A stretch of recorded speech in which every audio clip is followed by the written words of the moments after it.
2027 नजदीक है, इस बार चूके तो तुम्हारे बच्चे निश्चित रूप से गुलामी में जाएंगे। एक झंडा, एक डंडा, एक नेता, और वो भी सबसे मजबूत हमारी राष्ट्रीय पार्टी जो है, आज उसको सत्ता में लाने की सबसे ज्यादा जरूरत है। तब जाकर ये बिल्डोजर रुकेगा जो नफरत की राजनीति करता है। आज आपसे आग्रह करता हूं, अगर बाबा साहब ने आपके बच्चों के लिए कुछ किया हो और बहन जी ने, मान्यवर साहब ने या बीएसपी के कार्यकर्ताओं ने कभी तुम्हारी बात एक बार भी अगर संसद में रखी हो, तो आपको आपके बच्चों की सौगंध है, इस बार 27 में चूकना मत, किसी के बहकावे में मत आइएगा।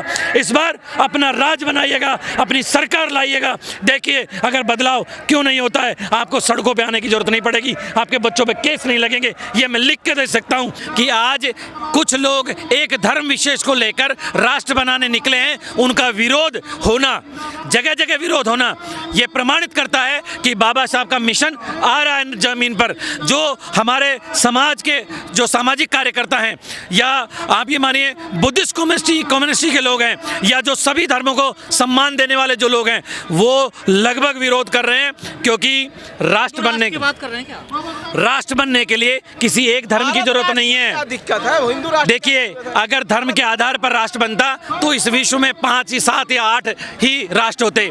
राष्ट्र के लिए सभी की जरूरत होती है, गरीब की, अमीर की, हिंदू की, मुसलमान की, सिख की, सभी धर्मों के लोगों की जरूरत होती है। और बाबा साहब लिख कर गए हैं, जो पार्टीशन ऑफ पाकिस्तान उसके अंदर भी लिख कर गए हैं कि अगर किसी समय एक राष्ट्र को किसी धर्म के लिए अगर लेके जाएंगे तो निश्चित रूप से उस राष्ट्र के टुकड़े कराने के बराबर है, और वो दुर्भाग्य होगा और वो इस राष्ट्र के लिए गलत होगा। और आपके चैनल के माध्यम से बड़ी जिम्मेदारी से ये कह रहा हूं कि अगर एक राष्ट्र को इस धर्म के नाम से बनाएंगे तो इस राष्ट्र के कई टुकड़े होंगे और साथ के साथ ये देश बर्बादी की तरफ जाएगा। इससे पहले भी कुछ राष्ट्रों ने एक धर्म विशेष को लेकर एजेंडा चलाया, एक धर्म के लिए राष्ट्र बनाने की कोशिश करी। आज देखिए उनकी दुर्दशा, इतनी बुरी हालत है। और हम इस देश से प्यार करते हैं तो हमें सबका सम्मान, सबका आदर करना पड़ेगा, और सबकी जरूरत इस राष्ट्र के लिए है। तो क्या भारत को तोड़ना चाहते हैं वो लोग? बिल्कुल तोड़ना चाहते हैं।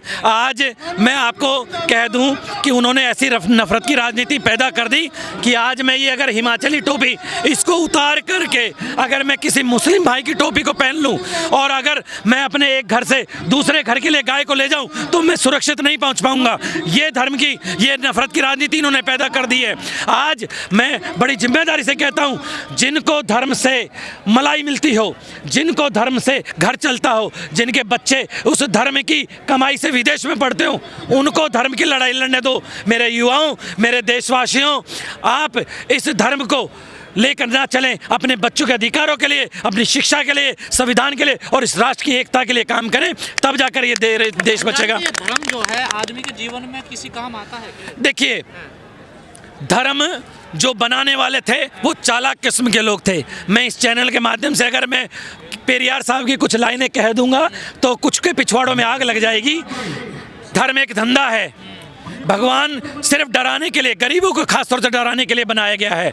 आज मैं आपसे ये कह दूं कि जितने कावड़ लेने जा रहे हैं उसमें कौन सा मिश्रा जी का, त्यागी जी का, कौन से बिजनेसमैन का, कौन से आईएएस का, कौन से डॉक्टर का बच्चा जाता है? उसमें कम पढ़े लिखे लोगों का, मध्यम श्रेणी के या गरीबों के बच्चे जा रहे हैं और उनको नशा परोसा जा रहा है, उनको मस्ती परोसी जा रही है, उनको एक अलग एजेंडे में ले जाया जा रहा है, गुमराह किया जा रहा है। मैं यहाँ कहूँगा कि उनके चालाक किस्म के षड्यंत्रों को समझे, खासतौर से युवा अपनी पढ़ाई पे ध्यान दे, अपने घर परिवार के आर्थिक स्थिति पे ध्यान दे, अपने व्यापार पे ध्यान दे, क्योंकि अगर आप व्यापारी बनोगे तो संसाधनों पर कब्जा होगा।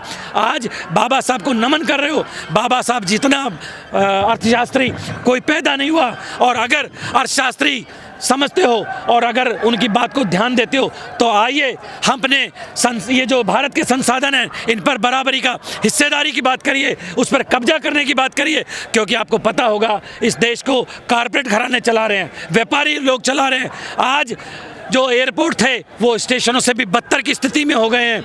निजीकरण का ये जो दुष्प्रभाव ये दिख रहा है, आप देखेंगे कि निजीकरण करके इन्होंने एयरपोर्टों को स्टेशन बना दिया है और इतना भयंकर स्टेशन बना दिया जैसे यहाँ से बिहार की ट्रेन जाती हो। आप देखेंगे कि 5,000 की जो टिकट थी वो 90,000 रुपये की ट्रेन वो फ्लाइट की टिकट मिल रही है। ये दुष्परिणाम है, अगर अभी नहीं समझे तो कभी नहीं समझोगे। और ख़ास तौर से जो ये यूपी का क्षेत्र आता है एनसीआर का, मैं नोएडा से आपके चैनल के माध्यम से सभी युवाओं को, सभी साथियों को आग्रह करूंगा, 2027 नज़दीक है, इस बार चूके तो तुम्हारे बच्चे निश्चित रूप से गुलामी में जाएंगे। एक झंडा, एक डंडा, एक नेता, और वो भी सबसे मजबूत हमारी राष्ट्रीय पार्टी जो है, आज उसको सत्ता में लाने की सबसे ज़्यादा ज़रूरत है। तब जाकर ये बिल्डोजर रुकेगा जो नफरत की राजनीति करता है। आज आपसे आग्रह करता हूं, अगर बाबा साहब ने आपके बच्चों के लिए कुछ किया हो और बहन जी ने, मान्यवर साहब ने या बीएसपी के कार्यकर्ताओं ने कभी तुम्हारी बात एक बार भी अगर संसद में रखी हो तो आपको आपके बच्चों की सौगंध है, इस बार 27 में चूकना मत, किसी के बहकावे में मत आइएगा।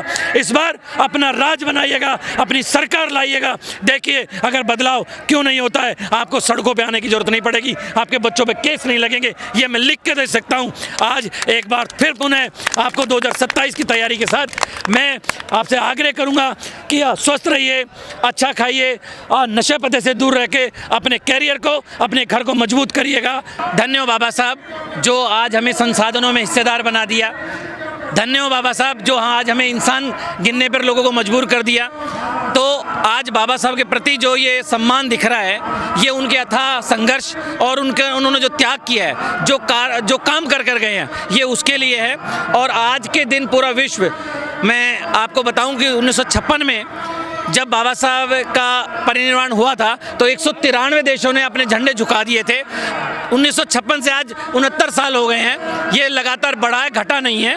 और आज मैं भी यहाँ नोएडा आया हूँ, आज लाखों लोग यहाँ आ रहे हैं, अभी भी बसें आ रही हैं, हमें 1 घंटा तो बाहर जाम में लग गया।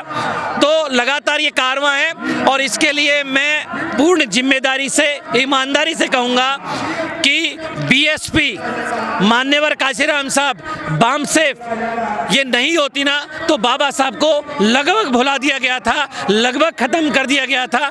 उस समय के मनुवादी लोगों ने तत्काल सरकार में चलाने वाले, चाहे वो कांग्रेसी हों, चाहे जनता दल हो, चाहे बीजेपी के, चाहे और भी लोग हों, जिन लोगों ने लगातार बाबा साहब को खत्म करने का काम किया। लेकिन आज इस कारवां की सफलता आप ये देखेंगे कि कोई ऐसा गांव, कोई ऐसी ढाणी, कोई ऐसी जगह नहीं बची जहां बाबा साहब को आज सम्मान नहीं दिया जा रहा हो। बाबा साहब के व्यक्तित्व की पूरी दुनिया में चर्चा होती है, लेकिन भारत में ही क्यों उनके ऊपर उंगलियां उठाई जाती है? देखिए, जो जिनके दिमाग पर पत्थर पड़े हैं, जो अपने पूर्वजों की गलत धारणाओं को लेके बैठे हैं, आज आपने देखा होगा पेरिस में, मैक्सिको में और जो दूसरे देश हैं वहाँ पर बाबा साहब की प्रतिमाएं का अनावरण हो रहा है और यहाँ पर मूर्तियाँ तोड़ी जा रही हैं। तोड़ता वो है जिसके अकल पर पत्थर पड़े हुए हैं, जो अज्ञानी है, जो बाबा साहब को नहीं पढ़ रहा है, जो बाबा साहब के कार्यों को समझता नहीं है। हाँ, वो लोग क्या है, कुछ चालाक किस्म के संकीर्ण विचारधारा के लोगों ने ये फैला दिया कि डॉक्टर अंबेडकर ने ऐसा गलत किया, और मैं ये कहूँगा कि कोई गलत नहीं किया, सबका भला किया, सबका विकास किया, सबको एक साथ बराबरी में लेकर आए। एक बार पढ़कर को तो देखो, अगर बाबा साहब को भारत पढ़ लेगा, भारत का युवा पढ़ लेगा, ओबीसी वर्ग पढ़ लेगा, जनरल पढ़ लेगा, महिलाएं पढ़ लेंगी ना, तो मैं कहता हूँ शायद बाबा साहब की जितनी पूजा वो कर सकते हैं, किसी दूसरे की नहीं करेंगे। लेकिन सिर्फ पढ़ने की देर है, उनको समझने की देर है। जिसने पढ़ा है, आज वो चाहे ओबीसी वर्ग का हो, चाहे जनरल कास्ट का हो, चाहे एससी का हो, चाहे एसटी का, वो इस प्रांगण में नजर आएगा, बाबा साहब की फोटो के आगे नतमस्तक होगा। लेकिन जिसने नहीं पढ़ा, उसी के अक्ल पे पत्थर पड़े, वही आज यहाँ पर बाबा साहब को सम्मान कम देते हैं या मूर्ति तोड़ते हैं। देश में एक ऐसे लोग पैदा हो गए जो कहते हैं कि बाबा साहब ने संविधान ही नहीं लिखा। देखिए, वो समय समय पर अलग एक हुजूम फैलाते हैं कि BN राव, हाँ, हम BN राव जी का सम्मान करते हैं, कि वो कुछ सलाहकार समिति में थे, उन्होंने कुछ आंकड़े इकट्ठे किए, बाबा साहब के बताए हुए कामों को उन्होंने पूरा किया, क्योंकि सहयोगी होना जरूरी है, हम उनका सम्मान करते हैं। लेकिन आज मैं ये कहूँगा, अभी संसद में 26 नवंबर को बहुत बड़ा पूरा संसद चल रहा था, राष्ट्रपति जी के द्वारा वक्तव्य हुआ था। मैं उन लोगों के कहूँगा एक बार उस वक्तव्य को यूट्यूब पर निकाल कर पढ़िए, देखिए और समझिएगा। कहीं पर भी राष्ट्रपति ने या प्रधानमंत्री ने या संसदीय कार्यकारिणी ने, किसी ने भी BN राव का नाम तक नहीं लिया। हाँ, वहाँ पर राजेंद्र प्रसाद जी का नाम लिया गया, वहाँ पर जवाहरलाल नेहरू का नाम लिया गया और बाबा साहब का कई बार नाम लिया गया। तो ये बताने के लिए बहुत है कि किसने संघर्ष किया, किसने संविधान निर्माण किया। हाँ, हम निर्माण में जितने लोग थे हम सबका सम्मान करते हैं, लेकिन हमारा बाप तो बाप ही रहेगा। इस देश का मॉडर्न जो इंडिया उसका आर्किटेक्ट बाबा साहब हैं, कोई दूसरा नहीं है। इस बात को आज गांव-गांव, ढाणी-ढाणी जाकर देख लीजिए, ये प्रमाण की जरूरत नहीं है, पूरा विश्व झुकता है इसमें। अगर कोई कहता है कि मेरा बाप महान है, तो भैया तेरा बाप महान है, लेकिन ग्रेटेस्ट इंडियन की उपाधि सिर्फ बाबा साहब को मिली हुई है और किसी को नहीं मिली है। और के बाप होते हैं तो बाबा कहलाते हैं, और विश्व रत्न बाबा साहब हैं, कोई और नहीं है। पर बाबा साहब का सपना था कि भारत जो है उसमें समानता है, जाति भेदभाव मुक्त हो, क्या ऐसा हुआ भारत के? देखिए, बहुत हद तक जहाँ जहाँ जागृति हुई है वहाँ जरूर हुआ है, क्योंकि ये प्रमाणित भी करता है